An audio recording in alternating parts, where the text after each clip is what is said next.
يا زهور الروض ميدي أسمعي ليلي نشيدي.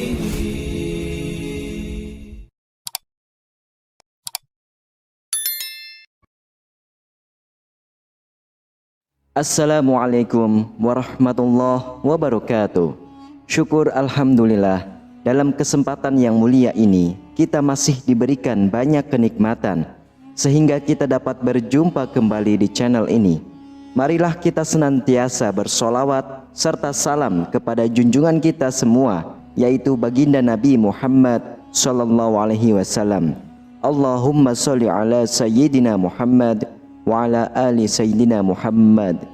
Doa dan harapan saya, semoga sahabatku semuanya selalu diberikan kesehatan, diampuni dosa-dosanya, dikabulkan segala doa dan hajatnya, serta dilapangkan rezekinya oleh Allah Subhanahu wa Ta'ala. Amin ya Rabbal Alamin. Sahabatku yang dirahmati Allah Subhanahu wa Ta'ala, dalam video kali ini kita akan membahas beberapa hal yang tidak boleh dilakukan di kamar mandi atau larangan di kamar mandi. Jika larangan-larangan ini dilanggar, dipercaya dapat menghambat rezeki. Jadi, larangan apa sajakah itu? Silakan simak video ini hingga akhir agar semua informasi yang kami berikan tidak menjadi salah faham dalam ingatan kalian. Terima kasih. Tahukah Anda bahwa di dalam rumah kita terdapat 4 faktor utama yang sangat berpengaruh terhadap kelancaran rezeki yang akan kita terima? 4 faktor utama tersebut adalah pintu utama rumah, dapur, kamar tidur, dan yang tak kalah pentingnya adalah kamar mandi. Berbeda dengan pintu utama rumah yang menjadi sarana masuknya energi, kamar mandi adalah tempat keluarnya energi dari dalam rumah. Bahkan, kamar mandi juga dipercaya sebagai sumber energi yin atau energi dingin yang dapat mengundang beberapa hal yang negatif. Berikut ini adalah beberapa larangan di kamar mandi yang dapat menghambat rezeki jika dilanggar. Larangan yang pertama adalah jangan biarkan keran air yang bocor. Jika ada air terus menetes atau merembes di kamar mandi, entah dari keran yang rusak, ember yang berlubang, atau bak mandi yang retak, segeralah diperbaiki. Menurut orang tua zaman dulu, air yang menetes di kamar mandi adalah simbol rezeki yang terus habis dan tidak terkumpul. Anda akan selalu dihadapkan dengan situasi yang membutuhkan pengeluaran uang, seperti banyaknya undangan, barang-barang yang rusak yang perlu diperbaiki, dan lain sebagainya.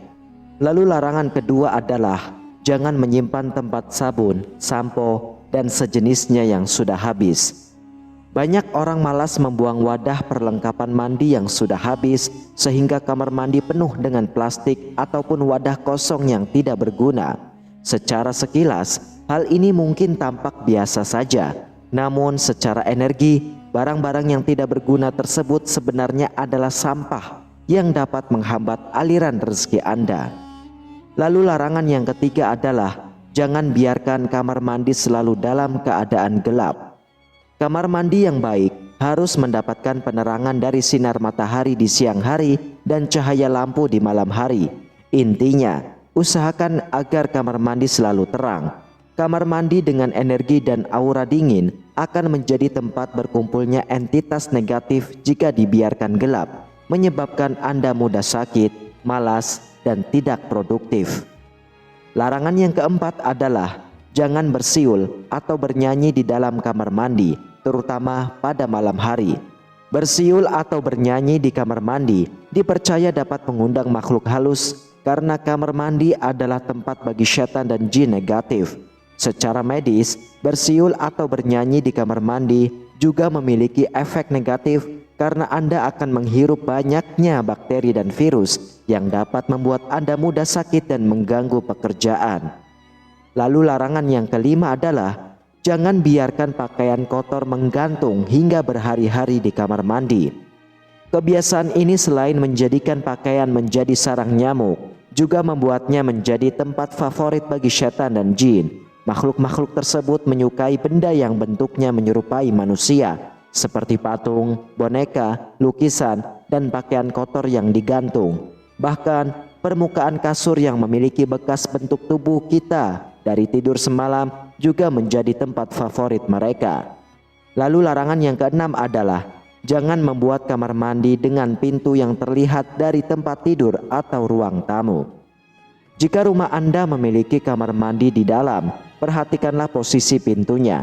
Pintu kamar mandi yang terlihat dari tempat tidur dipercaya dapat memberikan energi buruk bagi orang yang tidur di kamar tersebut, menyebabkan kondisi tubuh yang selalu sakit-sakitan. Jika pintu kamar mandi terlihat dari ruang tamu, konon hal tersebut dapat menolak rezeki yang datang dan membuat orang yang datang ke rumah kita memiliki niat buruk, seperti meminjam uang tanpa berniat mengembalikannya. Jika posisi pintu sudah demikian, cara mengatasinya adalah dengan memberi penyekat ruangan sehingga pintu kamar mandi tidak terlihat. Lalu larangan yang ketujuh adalah jangan menggantungkan cermin di tempat yang bisa memantulkan bayangan toilet.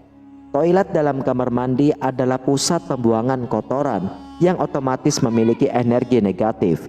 Jika ada cermin yang memantulkan bayangan toilet, energi negatif tersebut akan menjadi 2 kali lipat. Hal ini tentu tidak baik bagi keberuntungan Anda, bahkan dapat melipat gandakan kesialan.